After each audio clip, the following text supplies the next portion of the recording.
dilemparkanlah atau ditebarkanlah syuh, yaitu pelit yang parah.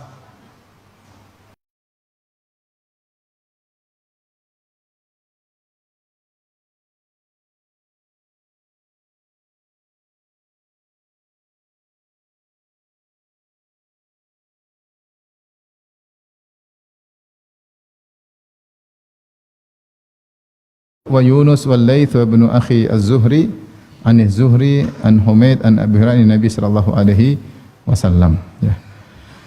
Baik, di sini Rasulullah SAW menyebutkan tentang fitnah-fitnah yang tersebar. Di antaranya Rasulullah sebutkan 5 perkara. Pertama, berdekatannya waktu, zaman. Yang kedua, amal berkurang. Yang ketiga adalah dilemparkanlah asyuh, rasa pelit tersebar. Yang keempat, tadharul fitan, fitnah di mana-mana. Dan yang kelima, banyaknya terjadi pembunuhan. 5 perkara. Adapun yang pertama, di sini Rasulullah SAW menyebutkan yataqarabuz zaman, zaman berdekatan. Apa maksudnya zaman berdekatan? Maka ada beberapa pendapat di kalangan para ulama. Sebagian ulama memandang bahwasanya yang dimaksud dengan zaman berdekatan maksudnya secara zahirnya bahwasanya zaman menjadi singkat. Kita tahu di antara hadis yang sahih, Rasulullah SAW mengabarkan di akhir zaman akan muncul Dajjal. Dan Dajjal akan tinggal di bumi selama 40 hari. Kemudian Rasulullah SAW mengatakan, yaumun kasanah, wa yaumun kasyahrin, wa yaumun kajum'ah, wa sairu ayyamihi ka ayyamikum. Selama 40 hari tersebut, satu hari Dajjal seperti satu harinya dia, seperti 1 tahun. Yaitu 1 siang 1 malam, jumlahnya 365 hari. Jadi siang panjang sampai 180 lebih hari, malamnya juga selama 180 sekian hari. Sampai para sahabat bertanya, ya Rasulullah, apa yang kami lakukan kalau siang begitu panjang dan malam begitu panjang? Apakah cukup salat 5 waktu dalam 1 siang 1 malam tersebut? Kata Nabi, tidak. Tetapi diperkirakan, ukduru, yaitu perkirakan. Setiap 24 jam salat 5 waktu. Setiap 24 jam salat 5 waktu, ya. Jadi 1 hari seperti 1 tahun. Kemudian berikutnya 1 hari seperti sebulan, 1 hari seperti 30 hari, yaitu siang 15 hari, malam 15 hari. Kemudian 1 hari seperti sepekan. Kemudian sisa hari-harinya itu hari ke-37 ya, 40, 39, 38 ya, hari ke-37 sampai hari ke hari 1 2 3, hari ke-4 sampai hari 40 seperti hari-hari biasa, 1 hari 24 jam. Itu terjadi di akhir zaman. Ternyata ada kondisi juga dalam hadis yang lain, ya. Rasulullah SAW bersabda dalam riwayat Tirmidzi dengan sanad yang sahih, la taqumu sa'atu hatta yataqarrabaz zaman. Tidak akan tegak hari kiamat sampai zaman mendekat. Fatakuna sanatu kasyahri. 1 tahun jadi seperti sebulan. Wa syahru kal jum'ah. Ini seperti kebalikannya. Kebalikan yang dialami di masa Dajjal ini kebalikannya. Ada setahun seperti sebulan. Wa syahru kal jum'ah. Ada yang sebulan seperti 1 pekan. Wal jum'atu kal yaum. Ada yang sepekan seperti 1 hari. Wa yakunul yaum kasa'ah. Dan ada 1 hari seperti sebentar. Seperti wa takunu sa'ah kahtirakis sa'afah. Dan jadilah waktu tersebut seperti seperti terbakarnya daun korma. Jadi mudah sekali, sebentar lagi sudah habis. Ini hadis yang sahih. Jadi sebagian ulama berpendapat di antara tanda hari kiamat nanti zaman menjadi singkat. Jadi menjadi singkat, setahun seperti sebulan. Dia mengambil zahir daripada hadis ini. Pendapat lain mengatakan yang dimaksud dengan yataqarabu zaman maksudnya adalah makna majazi, yaitu maknanya adalah majazi, hanya majaz, ya kinayah. Maksudnya hilang keberkahan. Seorang yang selama setahun produktivitasnya seperti cuma sebulan, yang dia melakukan kegiatan selama sebulan produktivitasnya baik duniawi maupun ukhrawi seperti keberkahan dicabut. Sebulan seperti sepekan. Sepekan dia berkegiatan seperti cuma sehari. Sehari dia berkegiatan cuma sesaat. Kalau itu kita sudah mulai merasakan apa? Kalau maknanya adalah hilangnya barakah, hilangnya keberkahan, maka itu sudah mulai dirasakan. Sekarang banyak orang waktunya habis, tidak ada produktivitas. Ya, waktunya habis, apa yang dilakukan ibadahnya tidak ada ya. Sehingga seharusnya yang bisa ibadah dia tempuh dalam sehari, dia harus tempuh selama sepekan, sama dengan ibadah dia sehari. Bahkan ibadah yang dia kerjakan harusnya bisa sebulan, ternyata dia kerjakan selama setahun. Ya, kenapa? Karena keberkahan dicabut, keberkahan dicabut. Makanya di antara doa yang dipanjatkan oleh Nabi dalam salat witir, wa barik lana fima a'tait. Ya Allah, berkahilah kepada apa yang Kau anugerahkan kepada kami. Apa yang Allah berikan kepada kita banyak. Diberikan umur, diberikan harta, diberikan anak, diberikan istri, diberikan pekerjaan. Kita minta agar Allah beri berkah, sehingga apa yang kita miliki tersebut berupa kenikmatan-kenikmatan berkah. Berkah itu artinya bermanfaat, semakin mudah mendekatkan kita kepada Allah Subhanahu wa taala. Maka sebagian ulama berpendapat ini maksudnya makna majazi, maksudnya keberkahan dicabut, sehingga kegiatan setahun seperti cuma sebulan. Ada lagi yang mengatakan makna yang berikutnya, dan ini disampaikan oleh Syekh Ibnu Baz rahimahullahu taala. Maksudnya yang dimaksud dengan zaman yang cepat, maksudnya adalah berkembangnya sarana transportasi, kemudian sarana komunikasi yang modern, sehingga dulu jarak tempuh satu tempat ke tempat yang lain waktunya lama, sekarang ditempuh dengan cepat. Misalnya haji dulu, kalau mau berhaji dari Indonesia ke Saudi bisa berbulan-bulan. Mungkin kapalnya 3 bulan, 4 bulan, 5 bulan. Sekarang cuma 9 jam sudah sampai. 10 jam sudah sampai. Dulu sampai 3 bulan, 4 bulan ya. Tapi saya diceritakan oleh seorang yang punya pengalaman tentang orang-orang yang haji zaman dahulu. Dulu belum ada travel seperti zaman sekarang. Dulu orang berjalan, mereka naik kapal. Ya ada mungkin pembimbingnya, kepala rombongan, sampai di Jeddah. Taib, kita sampai nanti ketemu lagi tanggal sekian bulan sekian di sini. Selamat jalan. Jadi pisah udah. Entah bisa pulang entah tidak. Makanya ada yang pulang, ada yang tidak sampai pulang, ada yang pulang bawa istri, ada yang punya macam-macam, mungkin punya anak, mungkin haji sama istri melahirkan di sana. Karena untuk pulang pergi sampai berbulan-bulan. Bisa 9 bulan, bisa sekian bulan ya. Haji dulu sangat sulit. Sekarang pergi ke Mekah cuma 9 jam, 10 jam sudah sampai di Jeddah ya. Sehingga sebagian ulama berpendapat bahwasanya yang dimaksud dengan berdekatnya zaman yaitu dengan adanya teknologi yang canggih baik sarana maupun transportasi. Contoh seperti sekarang adanya Zoom. Dulu orang kalau rapat harus sana kemari. Ternyata sekarang dengan teknologi cuma Zoom selesai rapat, tidak usah rapat besar harus pergi ke safar jauh-jauh, tinggal rapat dari jauh dari online maka sudah bisa beraktivitas ya.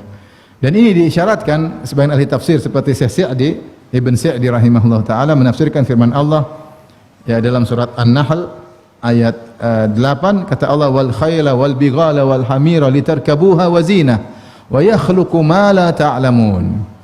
Kata Allah menyebutkan tentang imtinan, tentang nikmat-nikmat yang Allah berikan kepada manusia. Allah mengatakan wal khayla wal bighala wal hamir. Kuda, begal, himar yaitu donkey, keledai, litarkabuha yang kalian gunakan untuk berkendaraan, kalian tunggangi. Wazina dan juga untuk perhiasan ya. Kuda sebagai hiasan dan semisalnya. Kemudian kata Allah setelah itu wa yakhluqu ma la ta'lamun, dan Allah akan ciptakan apa yang kalian tidak ketahui. Sebenarnya menafsirkan di antara apa yang Allah ciptakan yang tidak kalian ketahui ya, di antaranya sarana-sarana transportasi di kemudian hari yang mengalahkan kuda, mengalahkan begal, mengalahkan hamir. Makanya di antara seperti mobil dan yang lainnya. Makanya di antara sabda Nabi ketika bercerita tentang tanda hari kiamat, Rasulullah SAW pernah bersabda, la tutrakannal qilasu fala yus'a 'alaiha. Maka onta-onta akan ditinggalkan, maka tidak ada yang pergi lagi naik onta. Itu Nabi ucapkan akan terjadi di masa depan, onta-onta ditinggalkan, orang-orang tidak mau naik onta lagi. Ditinggalkan onta-onta. Padahal di zaman itu tidak ada tunggangan yang bisa dipakai untuk perjalanan jalan jauh, jarak jauh di Jazirah Arab kecuali onta. Kuda tidak sampai sejauh itu perjalanan jauh. Hamir atau himar juga tidak bisa digunakan untuk perjalanan apa? Jauh. Yang bisa digunakan perjalanan jauh sampai ribuan kilo itu apa? Onta. Tapi Rasulullah sebutkan la tutrakannal qilasu, akan ditinggalkan unta-unta. Mungkin kalau orang dengar zaman itu bagaimana bisa unta ditinggalkan? Tapi kalau kita sekarang ya unta ditinggalkan jelas, sudah ada mobil, sudah ada Avanza. Sudah ada Avanza. Sudah ada mobil-mobil banyak. Orang enggak mulai lagi naik apa? Unta. Ya, ternyata di kemudian hari Allah akan ciptakan sarana transportasi yang canggih-canggih. Makanya disebutkan oleh sebagian ulama, maksud dari yataqarabuz zaman, zaman menjadi dekat karena adanya alat-alat yang modern, baik alat-alat transportasi maupun alat-alat komunikasi, sehingga zaman terasa semakin apa? Semakin dekat. Ini salah satu pendapat ulama ya. Jadi tiga pendapat tadi, ada yang mengatakan benar-benar secara real 1 tahun serasa sebulan, yaitu perputaran. Kalau kita lihat ini berarti perputaran matahari maupun rembulan semakin cepat sehingga setahun jadi seperti sebulan. Kebalikan dari apa yang dialami di zaman Dajjal. Ya, matahari ditahan sehingga sehari seperti 365 hari. Pendapat kedua tadi maksudnya yataqarabuz zaman, yaitu keberkahan diangkat sehingga kita merasakan bahwasanya waktu cepat sekali habis, tahu-tahu sudah selesai, pekerjaan belum selesai, waktu sudah habis, keberkahan dicabut, produktivitas semakin sedikit dan ketakwaan untuk beramal saleh semakin sedikit karena kesibukan yang tidak ada faedahnya. Pendapat yang ketiga yang maksud yataqarabuz zaman, ini pendapat Syekh bin Baz rahimahullah, maksudnya sarana transportasi yang dipermudahkan oleh Allah sehingga zaman terasa dekat. Yang dulu jarak tempuhnya jauh, ditempuh dalam waktu yang lama, sekarang menjadi sangat dekat. Yang kedua, di antara sabda Nabi sallallahu alaihi wasallam adalah wa yanqusul amal, yaitu berkurangnya amal. Ini jelas amal saleh semakin berkurang. Kita tidak usah bercerita jauh-jauh, zaman sekarang amal soleh semakin berkurang. Kenapa amal soleh semakin banyak? Banyak fitnah. Orang menghabiskan waktu bukan untuk beramal. Kita terfitnah dengan medsos sehingga banyak waktu kita untuk menonton medsos, sehingga amal soleh kita berkurang. Zikir berkurang, baca Quran Senin Kemis, bukan puasa Senin Kemis, baca Qurannya Senin Kemis. Kalau enggak baca Qurannya bulan Ramadan doang. Ya. Salat malam enggak sempat karena tidur sampai kemalaman, nonton berita, bangun-bangun sudah azan subuh. Kadang-kadang tidak sempat salat di masjid. Kenapa? Amal berkurang. Sibuk menghabiskan waktu pada perkara yang sia-sia. Karena untuk bisa beramal harus punya waktu. Kalau waktu enggak ada, bagaimana cara beramal? Sementara waktu kita buang untuk ini, nonton medsos. Nonton medsos bisa 2 jam. Habis 2 jam ketemu dengan kawan, diskusi apa yang kita nonton. Diskusinya bisa 2 jam sendiri. Gini, memberi analisa-analisa yang tidak ada yang mau dengar analisa kita. Habis waktu. Belum bikin acara ini, acara itu. Terlalu banyak grup di WhatsApp, grup ini, grup ini. Waktu umur kita habis. Sehingga amal soleh nggak ada. Amal soleh sedikit. Ini diantara tanda-tanda hari kiamat. Oleh karenanya Rasulullah SAW pernah bersabda bahwasanya al-ibadatu fil harji kahijratin ilayya. Kata Nabi SAW, ibadah di musim fitnah seperti hijrah kepadaku. Kenapa? Karena di zaman fitnah orang banyak ikutin perkembangan fitnah dari kecil sampai besar. Sehingga ketika ada orang memalingkan dirinya dari fitnah kemudian sibuk beribadah, di zaman fitnah pahalanya besar. Seperti berhijrah kepada Nabi. Kita tahu hijrah pahalanya besar. Dan ini motivasi bagi kita di zaman yang penuh fitnah ini, berita macam-macam ya. Maka jangan sampai kita lupa untuk beramal saleh. Karena yang rugi adalah kita sendiri. Untuk bisa beramal saleh kita harus punya waktu yang cukup. Untuk bisa punya waktu yang cukup kita harus pelit waktu. Jangan kita buang waktu kita pada perkara yang tidak bermanfaat. Jangan terlalu banyak grup di WhatsApp ya. Jangan terlalu banyak punya akun di medsos. Jangan terlalu banyak nonton berita, nonton secukupnya yang seperlunya saja. Jangan terlalu banyak ngomentarin berita. Jangan terlalu banyak melamun. saya ngapain nih? Ada manfaatnya. Kalau nggak ada, cari kegiatan. Jebak diri padahal bermanfaat. Jebak diri. Ikut belajar tahsin kayak, ikut belajar bahasa Arab kayak, ya. Meskipun nggak bisa-bisa, tapi dapat pahala. Iya, yang penting kan udah berusaha. Tapi kalau kita bengong, akhirnya kita habiskan waktu pada medsos yang tidak bermanfaat. Dan sungguh benar sabda Nabi SAW, min husni islamil mar'i tarkuhu ma la ya'ni. Di antara keelokan Islam seorang adalah meninggalkan suatu yang bukan urusannya. Jadi terlalu ingin tahu banyak urusan yang bukan urusan kita. Jadi ini wa yanqusul amal, amal berkurang. Wa yulqasyuh, dilemparkan atau tersebarlah namanya asyuh. Syuh itu ada khilaf di kalangan para ulama tentang perbedaan antara al-bukhl. Al-bukhl bahasa kita pelit. Apakah syuh juga maknanya pelit? Ini ada khilaf di kalangan para ulama, ya. Sampai sebagian ulama berpendapat al-bukhl dan asyuh sama saja. Saking sulit untuk membedakan apa bukhl apa syuh. Sebagian mengatakan, ada yang berusaha untuk membedakan, ada yang mengatakan al-bukhl al-imtina' min ikhraji ma hasala indak. Al-bukhl itu pelit. Adapun syuh pelit plus. Kalau bukhl itu pelit, kita punya, kita pelit ngeluarin. Kalau syuh selain pelit mengeluarin, ingin juga tamak memperoleh apa yang bukan milik dia, itu namanya syuh. Ada berpendapat demikian. Jadi pelit plus. Pelit mengeluarkan apa yang dia miliki, dan al-hirsu ala tahsili ma laisa indak. Kemudian semangat untuk dapat lagi tambah. Ya. Itu namanya syuh. Jadi kalau kita bahasa kita pelit plus tamak. Tamak, pelit plus tamak. Ada mungkin orang tamak tapi tidak pelit, tapi ini pelit plus tamak dia. Dia sulit mengeluarkan apa yang dia punya. Wal hirsu ala tahsili ma laisa indak, dan semangat untuk punya apa yang dia belum punya. Terus tersebar di mana-mana. Jadi akhirnya kurang bersyukur dan seterusnya, tidak kurang berbagi karena semangat ingin punya yang dia belum punya. Terus pelit dengan apa yang dia miliki. Ada yang mengatakan al-bukhlu man'ul wajib.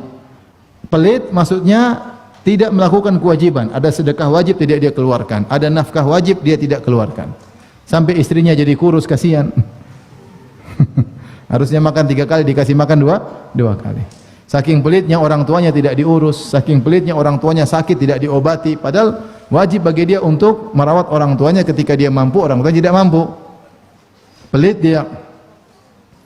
Akhirnya kalau bapak ibunya berobat, dikasih ke rumah sakit yang murah, obat yang murah, akhirnya meninggallah kedua orang tuanya. Ya, pelit. Padahal wajib menafkahi kedua orang tua. Ya. Pelit sama anak istri.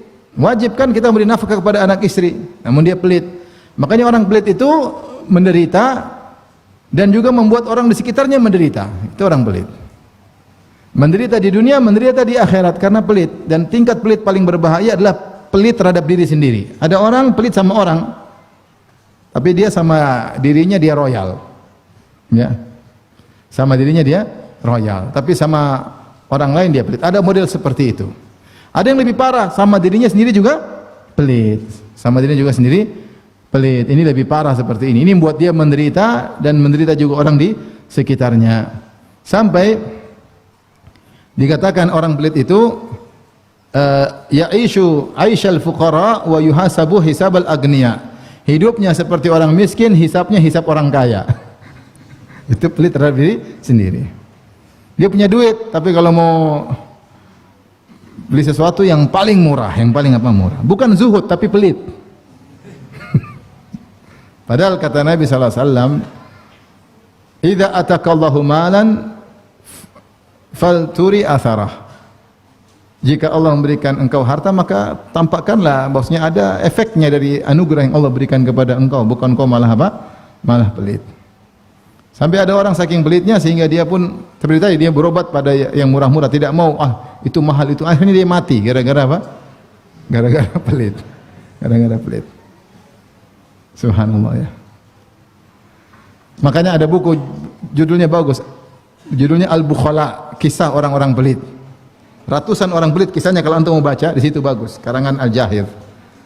Judulnya Al-Bukhala, tentang kisah orang pelit, ratusan orang pelit. Coba antum tengok, siapa tahu salah satunya antum di situ. Atau mirip antum maksudnya, ya. Mirip antum.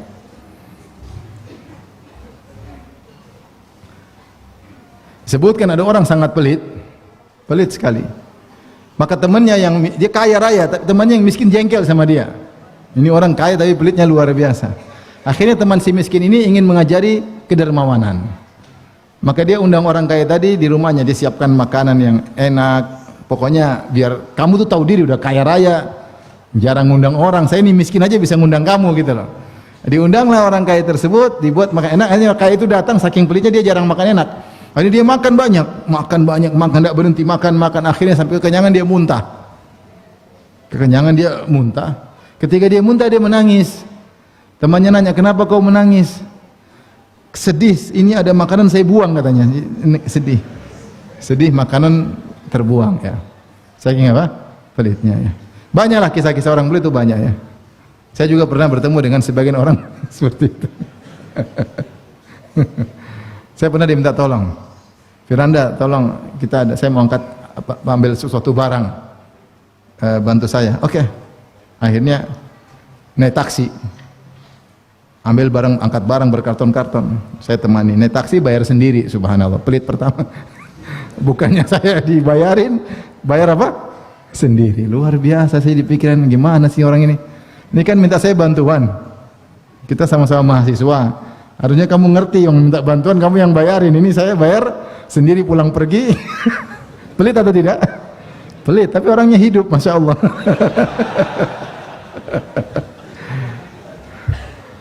Pernah juga cari seorang cari, dia punya pulsa habis, pakai pulsa saya bilang kamu telepon aja, pakai telepon dia, telepon sana, telepon sini, cari orang ini. Setelah itu ketemu orangnya, setelah pulang dia bilang, Firanda kemarin ke telepon tuh biayanya sekian. Dia minta ganti rugi, subhanallah.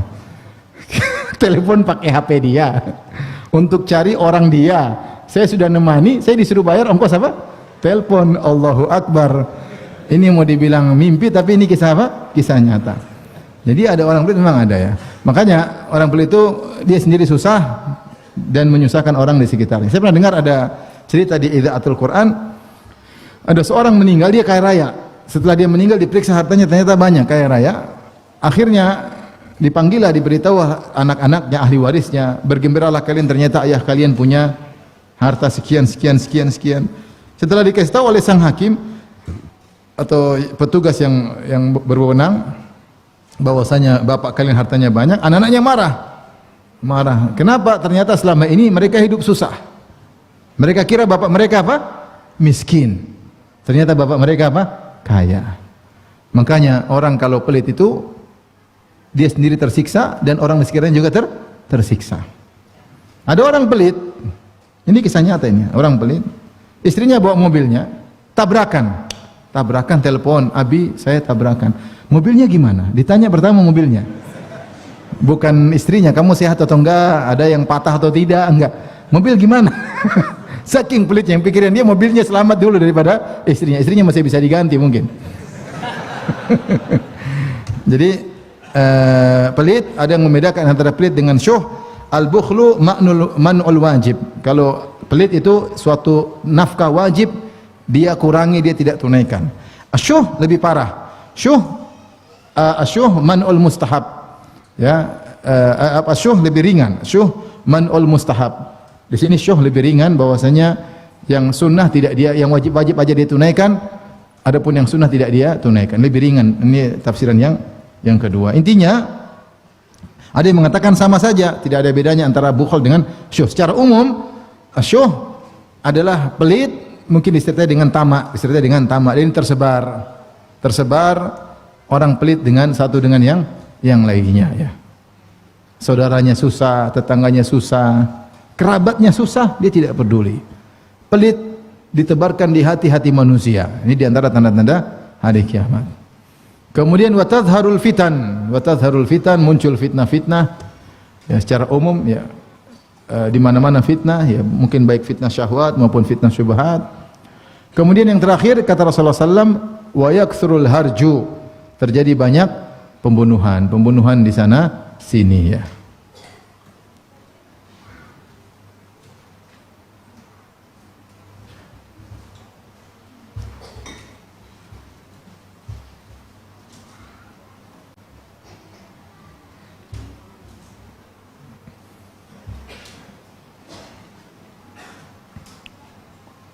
Baik, riwayat yang lain kata Imam Al-Bukhari berkata rahimahullah taala, qala haddatsana Ubaidullah bin Musa anil A'mash an Syaqiq qala kuntu ma Abdullah wa Abi Musa faqala ya. Qala an-nabi sallallahu alaihi wasallam, Rasulullah sallallahu bersabda, inna baina yaday sa'ah la ayyaman yanzilu fiha al-jahlu wa yurfa'u fiha al-ilmu wa yakthuru fiha al-harju wal harju al-qatlu. Bahwasanya di sebelum hari kiamat ada hari-hari di mana kebodohan turun di situ. Ilmu diangkat. Kemudian terjadi banyak pembunuhan. Al-harju al-qatl.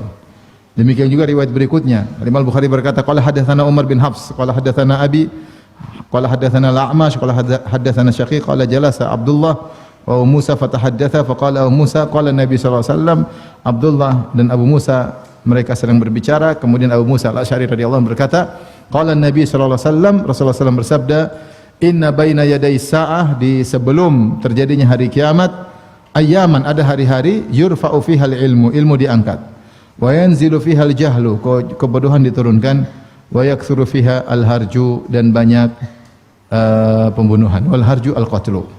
Imam Bukhari berkata, qala hadatsana Qutaibah qala hadatsana Jarir anil A'mash an Abi Wa'ilin qala inni lajalisun ma Abdullah wa Abi Musa. Aku duduk bersama, berkata Abu Wa'il, aku duduk bersama Abdullah dan Abu Musa radhiyallahu anhuma. Faqala Abu Musa berkata, sami'tu Nabi sallallahu alaihi wasallam yaqul mislahu. Kemudian Abu Musa menyampaikan hadis yang semisalnya. Wal harju bilisanil habasyah al-qatl. Al harju itu asalnya dari bahasa Habasyah. Dari bahasa Habasyah, yaitu bahasa Ethiopia, maknanya adalah pembunuhan. Kemudian Imam Bukhari berkata, qala hadatsana Muhammad qala hadatsana Gundar qala hadatsana Syu'bah an Wasil an Abi Wa'il an Abdullah wa ahsabuhu rafa'ahu qala baina lisa'a ayyamul harj. Sebelum hari kiamat terjadi hari-hari banyak pembunuhan. Wa yazulul ilm, dan hilangnya ilmu, wa yadhharu fihal jahl, dan kebodohan tersebar di mana-mana. Qala Abu Musa berkata, wal harju al-qatlu bilisanil Habasyah. Al harju adalah pembunuhan menurut lisan Habasyah.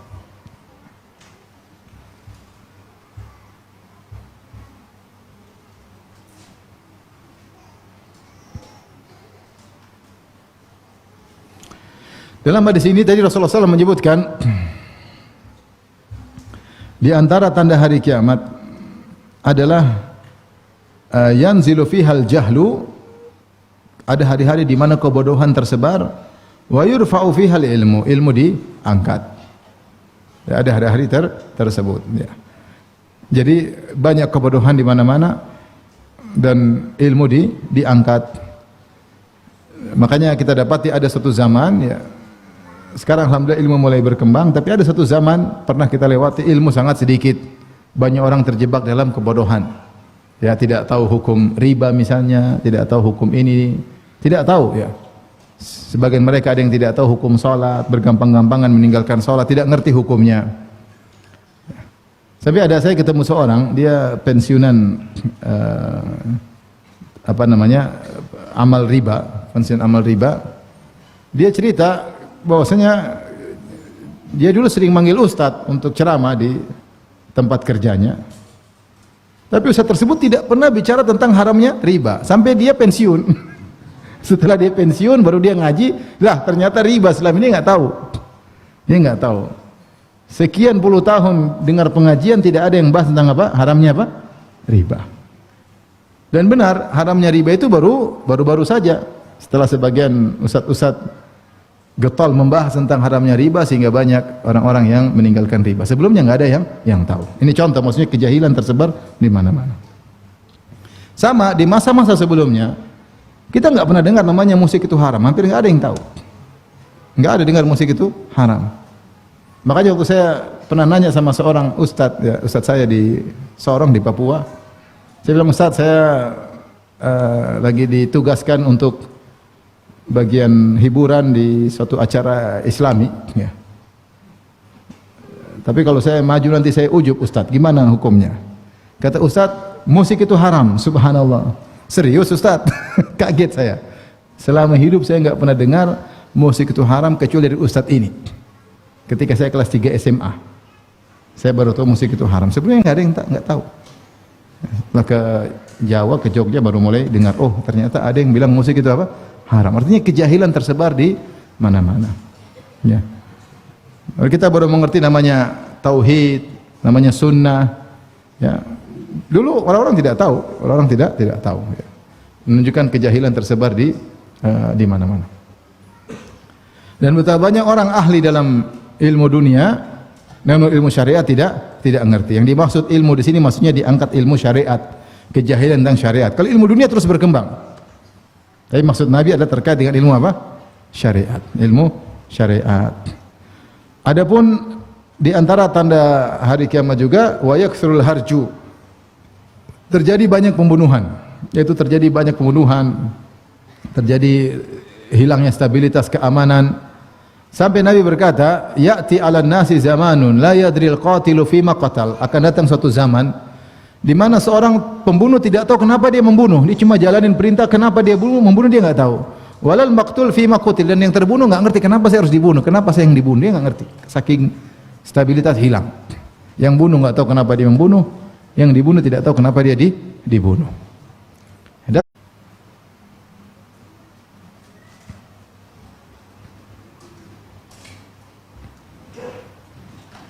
Banyak orang yang tidak mengerti ilmu syariat, ya. Seperti Udzaifah, ya, pernah melihat seorang salat, ya, tapi tidak tumaknina. Ya.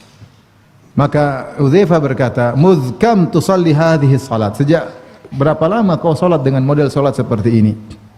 Tidak tumaknina, cepat. Kata orang ini, "Mundu arba'ina sana." Sejak 40 tahun saya salat begini cara salatnya. Maka Hudzaifah berkata, "Ma shallaita mundu arba'ina sana." Sejak 40 tahun salatmu tidak sah. Karena apa? Ketidaktahuan.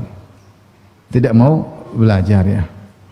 Artinya ada orang yang tidak mengerti tentang ilmu salat sampai akhirnya salatnya tidak sah, dan banyak hal-hal seperti itu, ya. Ketidaktahuan tentang ilmu syariat akhirnya berpengaruh pada amal yang dia lakukan.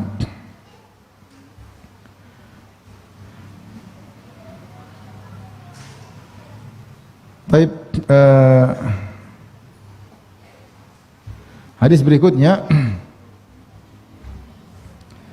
Rasulullah SAW bersabda,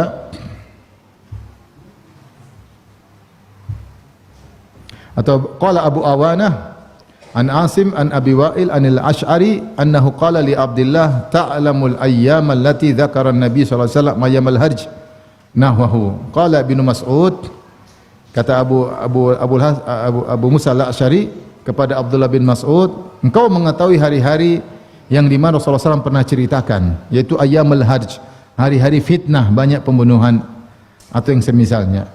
Qala Ibnu Mas'ud berkata radhiyallahu anhu, sami'tu Nabi sallallahu alaihi wasallam yaqul, aku mendengar Rasulullah SAW bersabda, min syirarin nasi man tudrikuhumus sa'a wa hum ahya.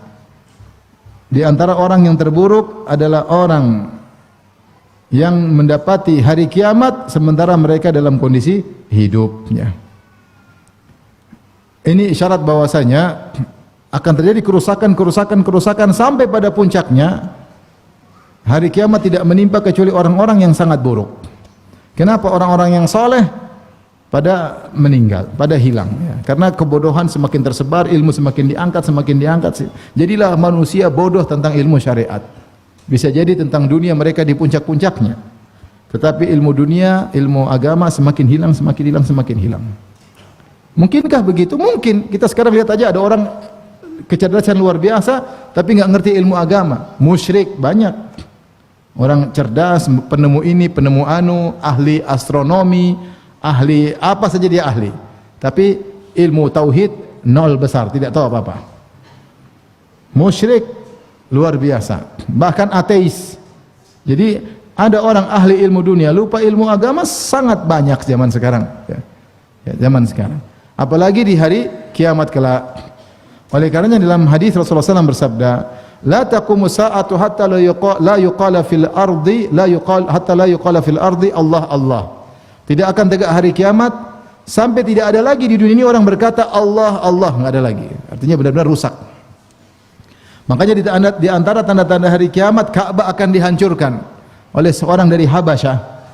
Kenapa? Ketika masih banyak orang yang tawaf, maka Ka'bah dibela oleh Allah Subhanahu wa taala. Sampai ketika Abraha ingin menghancurkan Ka'bah, maka Allah hancurkan tentara bergajahnya Abraha. Di akhir zaman ada orang Habasyah kurus, dia datang ke Ka'bah, dia congkel Ka'bah satu-satu dan tidak dibela sama sekali karena sudah tidak ada orang yang mungkin beribadah kepada Allah. Ketika itu tidak perlu dijaga lagi Ka'bah, maka Ka'bah pun dihancurkan.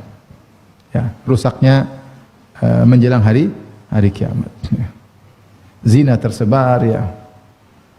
Sampai disebutkan tidak akan tegak hari kiamat sampai orang berzina di depan umum. Di jalan orang berzina. Sampai kalau ada orang lewat bilang, kau minggir, jangan di jalan, pinggir sedikit. Saya mau lewat. Tidak dilarang zina tersebut, cuma dia bilang tolong minggir karena saya mau lewat. Kita dapati di sebagian negara barat ternyata dibuat ruang-ruang di pinggir jalan, kalau ada yang mau berzina silakan. Bukan lagi tidak perlu pergi ke rumah-rumah prostitusi, tidak ada. Di pinggir jalan dikasih ruangan-ruangan, yang ingin berzina lagi kebelet pengen berzina, silakan. Situ ada disiapkan tempatnya, ada kondomnya, ada macamnya, luar biasa. Ya. Kemudian juga dalam hadis Rasulullah SAW mengatakan, Innallaha yab'atsu rihan minal Yaman, al-yana minal harir. Ketika menjelang hari kiamat dalam Sahih Muslim, Allah akan mengirim angin dari negeri Yaman yang lebih halus daripada sutra. Fala tada'u ahadan fi qalbi mithqalu dzarratin min iman illa qabadathu. Maka angin tersebut melewati orang-orang beriman. Tidak seorang pun yang imannya masih ada meskipun sedikit, kecuali akan angin tersebut mencabut nyawa orang tadi. Dalam riwayat, fataqbidhu ruha kulli mu'minin wa kulli muslimin wa yabqa syirarun nasi yataharajuna fiha taharujal humur fa alaihim taqumus saah. Ya. Maka kemudian angin tersebut mencabut ruh setiap mukmin dan setiap muslim. Yang tersisa hanyalah orang-orang yang buruk.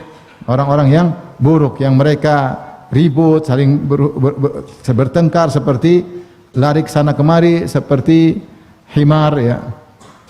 Maka hari kiamat tegak terhadap mereka.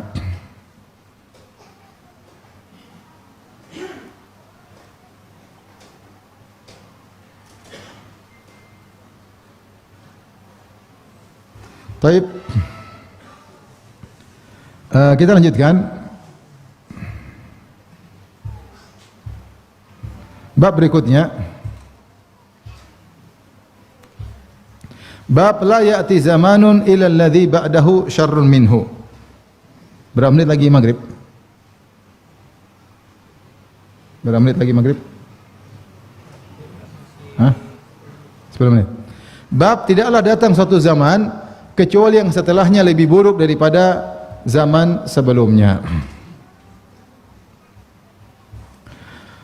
Taib, hadis ini Imam Bukhari kemudian bawakan dalil. Kata beliau, qala hadatsana Muhammad bin Yusuf qala hadatsana Sufyan an Zubair bin Adi qala ataina Anas bin Malik. Kami mendatangi Anas bin Malik radhiyallahu anhu. Fasyakauna ilaihi ma yalqauna minal Hajjaj. Kami pun mengeluhkan kepada Anas tentang apa yang dihadapi orang-orang tentang kejamnya Hajjaj. Hajjaj bin Yusuf Ats-Tsaqafi termasuk orang sangat kejam. Dia bunuh sana, bunuh sini, binasakan sana, binasakan sini, sampai sahabat dia bunuh, ya. Abdullah bin Zubair dia bunuh, Anas dia ganggu, ya. Kejam sekali. Faqala, Anas berkata, isbiru, sabarlah kalian. Fa innahu la ya'ti alaikum zamanun illa alladhi ba'dahu syarrun minhu hatta talqaw rabbakum. Sungguhnya tidaklah datang suatu zaman kepada kalian kecuali yang setelahnya lebih buruk daripada yang sebelumnya sampai kalian bertemu dengan Rabb kalian. Sabarlah. Memang seakan-akan Anas berkata, inilah tabiat kehidupan. Rasulullah sudah mengabarkan akan zaman semakin parah, tugas kalian bersabar. Itu jangan kalian memberontak, jangan kalian ribut, jangan kalian angkat pedang, jangan kalian melawan. Anas melarang. Sami'tum min nabiyyikum sallallahu alaihi wasallam. Aku mendengar hadis ini dari nabi kalian, Nabi Muhammad sallallahu alaihi wasallam.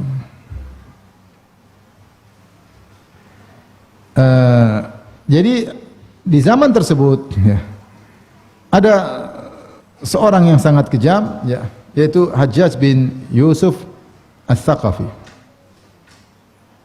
Maka dia terkenal sangat kejam, suka membunuh, suka menyiksa ya. Dia menyiksa rakyat. Sampai sebagian sahabat juga tidak luput dari gangguannya ya. Di antaranya misalnya Anas bin Malik radhiyallahu anhu sendiri, dia pun diganggu oleh Hajjaj, dia terganggu, direndahkan. Sampai akhirnya Anas bin Malik radhiyallahu anhu pergi ke Syam, pergi ke Al-Walid bin Abdul Malik, dia laporkan tentang Hajjaj bin Yusuf. Maka akhirnya datang surat dari Al-Walid kepada Hajjaj menegurnya dengan teguran yang keras. Artinya kau jangan ganggu, ini Anas bin Malik khadim Rasulullah, pembantu Rasulullah sallallahu alaihi wasallam. Jadi sahabat pun tidak selamat. Di antara yang tidak selamat dari gangguannya adalah Abdullah bin Zubair radhiyallahu taala anhuma. Abdullah bin Zubair itu anak dari Zubair bin Awam yang dijamin masuk surga dengan ibunya Asma binti Abu Bakar. Asma binti Abu Bakar. Dan Abdullah bin Zubair terkenal rajin ibadah, rajin puasa, rajin salat. Ya. Sampai disebutkan kalau dia salat maghrib, habis salat maghrib dia salat sunnah, dia tidak angkat kepalanya kecuali azan Isya. Ya. Karena kuat dalam ibadahnya. Akhirnya dia dibunuh oleh Hajjaj bin Yusuf Ats-Tsaqafi, dibunuh dengan cara yang zalim. Setelah dibunuh, kemudian jasadnya digantung di kayu dengan kondisi terbalik, kakinya di atas, kepalanya di bawah. Kemudian dia berperintah untuk membuat jengkel, dia panggil, suruh datang ibunya ke sini. Ibunya sahabiat, putrinya Abu Bakar, Asma binti Abi Bakar, yang dikenal dengan Dzatun Nitaqain, yaitu pemilik dua tali, karena ketika Nabi sallallahu alaihi wasallam berhijrah, ketika itu disiapkan satu kantong makanan, satu kantong air. Maka untuk mengikat kantong itu butuh ikatan. Maka Asma mengambil nitak itu semacam ikatan yang diikatkan di pinggang seorang wanita Arab ketika mereka ingin kerja serius, mungkin supaya roknya diangkat sehingga diikat. Maka dia lepas ikatan tersebut, kemudian dia gunting jadi dua. Nitaqain maksudnya dua ikatan, satu ikatan untuk mengikat makanan Nabi sallallahu alaihi wasallam, satu ikatan untuk mengikat minuman Nabi sebagai bekal buat Nabi dan bapaknya berhijrah, yaitu Abu Bakar As-Siddiq. Sejak itu Asma dikenal dengan Dzatun Nitaqain, sang pemilik dua ikatan, sebagai bentuk penghormatan kepada Asma binti Abi Bakar, karena di antara berhasilnya, suksesnya hijrah Nabi ke Madinah adalah makanannya disiapkan oleh Asma binti Abi Bakar. Mungkin nilainya tidak seberapa, tali itu nilainya tidak berapa, tapi karena ini tali punya jasa dalam keberhasilan hijrah, maka dia diberi gelar dengan Dzatun Nitaqain. Ya. Sampai Hajjaj ngejek, kamu yang Dzatun Nitaqain, ngejek. Ketika anaknya dibunuh, Abdullah bin Zubair sahabat ya. Maka kemudian digantung, mayatnya dibalik, kemudian Hajjaj bin Yusuf Ats-Tsaqafi kemudian memanggil ibunya, suruh ibunya datang ke sini ya, suruh ibunya datang ke sini ya. Maka dikabarkan kepada Asma berkata, wallahi la ati ilaihi ya, demi Allah aku tidak akan mendatangi mayat putraku. Jadi pingin dihina, pingin diejek ya. Dia tahu, dia tidak mau. Akhirnya Hajjaj jengkel. Hajjaj ini kurang ajar. Dia berkata, hatuha wa in abad fajurruha biquruniha. Suruh dia datang, paksa dia datang. Kalau dia tidak mau, geret dia. Meskipun digeret dengan kondenya, dengan ikatan rambutnya. Pokoknya bawa sini. Asma sudah tua. Asma sudah tua, suaminya sudah meninggal, Zubair bin Awam yang dijamin masuk surga. Ya. Ini putri Abu Bakar As-Siddiq radhiyallahu taala anhu ya. Maka dia tidak mau, kata dia, jurruha jarran ya. Tarik kepalanya. Kata dia, wallahi la ati hatta ushab biquruni. Maka dia bilang sama utusan Hajjaj, saya tidak akan datang. Kalau mau tarik silakan, tarik rambutku, bawa ke sana. Akhirnya Hajjaj tidak jadi. Kemudian dia berkata,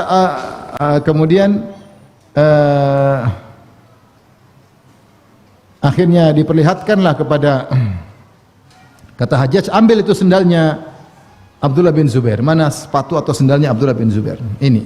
Bawa sana maka dibawalah. Hajjaj bawa ke Asma. Kemudian dia berkata, "Kaifa ra'aitini fa'altu bi aduwillah." Wahai Asma, kata Hajjaj, bagaimana menurut engkau tentang aku? Aku telah apa yang aku lakukan terhadap musuh Allah ini? Maksudnya musuh Allah kata Abdullah bin Zubair, sang sahabat yang mulia yang terkenal dengan ibadah, puasa dan yang lainnya. Dia tanya sama ibunya, "Ini sendal anakmu kan? Bagaimana menurutmu apa yang telah aku lakukan terhadap musuh Allah?" Maka apa jawaban Asma? "Ra'aituka afsadta alaihi dunyahu." Aku melihat engkau ya Hajjaj telah merusak agama putraku.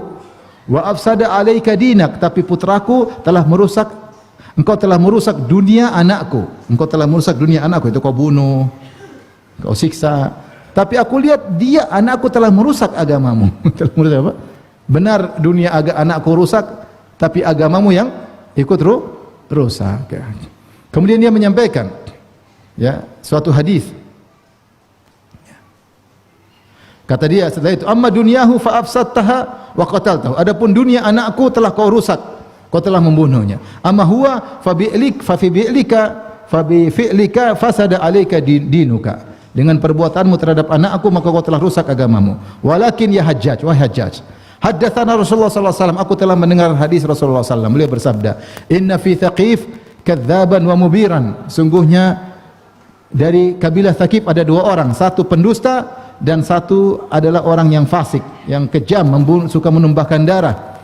Fa amal kadzdzab faqad ra'ainahu. Adapun dari Thaqif, kabilah Thaqif pendusta, kami sudah melihatnya, itu Al-Mukhtar bin Abi Ubaid Ats-Tsaqafi yang pernah ngaku sebagai nabi. Li'annahu wa ammal mubir, adapun orang yang kejam, yang fasik, fala urahu illa ant. Menurutku engkau yang dimaksud oleh Nabi sallallahu alaihi wasallam dari kabilah Thaqif. Jadi luar biasa. Di antara yang diganggu Abdullah bin Umar, sahabat diganggu, yang masih diganggu oleh Hajjaj bin Yusuf Ats-Tsaqafi. Meskipun parah seperti itu, ketika orang-orang datang kepada Anas bin Malik mengeluh, Anas bilang sabar. Artinya ada sahabat yang dibunuh, sahabat Nabi dipermalukan, ya.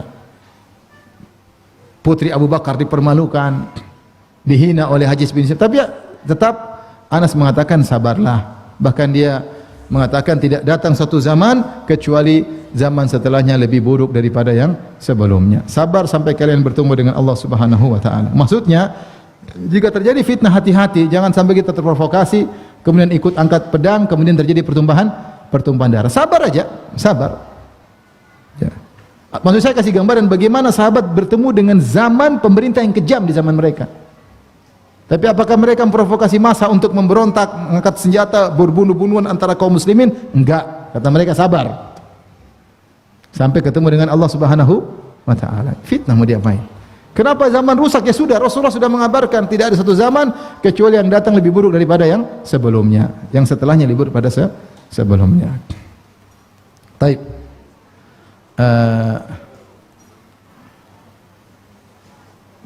Para ulama bahas apa maksudnya la ya'ti zamanun illa walladzi ba'dahu syarrun minhu. Sudah habis waktu ya?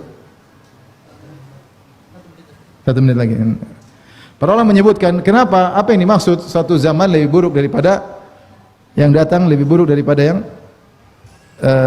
sebelumnya. Maka ada khilaf di kalangan para ulama. Ada yang mengatakan maksudnya secara ghalib, yaitu secara dominan, pasti kalau ada zaman setelahnya pasti lebih buruk. Ada yang mengatakan demikian. Meskipun mungkin di antara zaman ada yang baik. Contohnya ketika zaman Umar bin Abdul Aziz, ketika itu kondisi dalam kondisi baik. Mungkin buruk-buruk tapi ada yang baik. Hasan al-Basri ketika ditanya, bukankah Rasulullah mengatakan bahwasanya semakin parah, semakin jauh dari Nabi semakin buruk? Kenapa zaman Umar bin Abdul Aziz baik? Kata Hasan al-Basri, la budda min tanfisin nas. Itu ada waktu istirahat buat manusia. Nanti datang lagi yang buruk-buruk, lebih buruk lagi. Kemudian nanti ada masa-masa baik. Nanti masa buruk-buruk lagi, demikian. Tapi secara umum semakin jauh semakin buruk. Ada yang mengatakan yang dimaksud dengan semakin buruk, maksudnya ditinjau dari secara totalitas di zaman tersebut semakin sedikit orang-orang alim. Ya, semakin bertambah tahun semakin banyak sahabat yang meninggal dunia. Ya, seperti kita zaman sekarang ini, semakin tahun ulama-ulama semakin hilang. Sehingga ditinjau dari sedikitnya ulama maka semakin bertambah zaman semakin buruk. Ada yang mengatakan ditinjau dari ilmu, benar. Semakin jauh ilmu semakin hilang. Maka ketika ilmu berkurang zaman semakin buruk. Benar ada ulama-ulama baru yang muncul, tapi kualitas ilmu mereka tidak bakalan sama dengan ulama-ulama yang sebelumnya dari sisi ilmu, dari sisi takwa. Dari sisi ilmu, dari siapa?